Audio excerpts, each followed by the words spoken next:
Media Pro! Go Media Pro! So, what can you say na, ma'am? Ayun, tika na Mario kayo. I'm sorry, ikaw hindi mag-art. Tulad nga ng sinabi ko sa aking mga kalaban, wala namang matatalo sa amin kasi napaka-stiff ng competition. Aapat lang kami. Basta naman yun. Tapos kapunin ko pa talaga yung sa blue and red and white. Ako salamat sa sa fourth year ng communication arts. Napaka-adik ko naman. Sana natulungan niyo ako. Thank you sa costume. You're welcome na. And of course, our best impersonator is Susan L. Estrada. Ano pa lang sabi niyo? Ay, talagang maraming salamat sa award nito. Salamat. Ayun.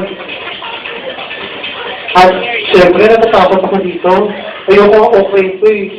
At sa'yo naman to, Ma'am Miriam, ano po masasabi niyo din na nanalo kayo ng Best in Costume? At kanina nilalain pa kayong mansenta ang costume niyo. Well, as much as I would like to drop my Kaiser, I cannot.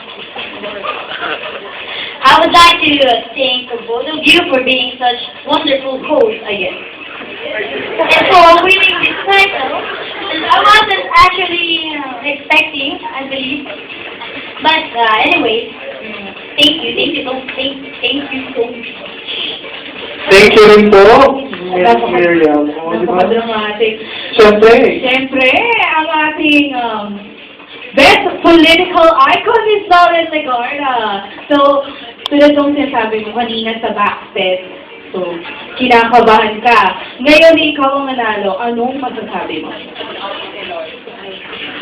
Nagpapasalamat ako at natutuwa naman ako na napanindigan ko si Senator Lauren Legarda. Maraming salamat sa thank you.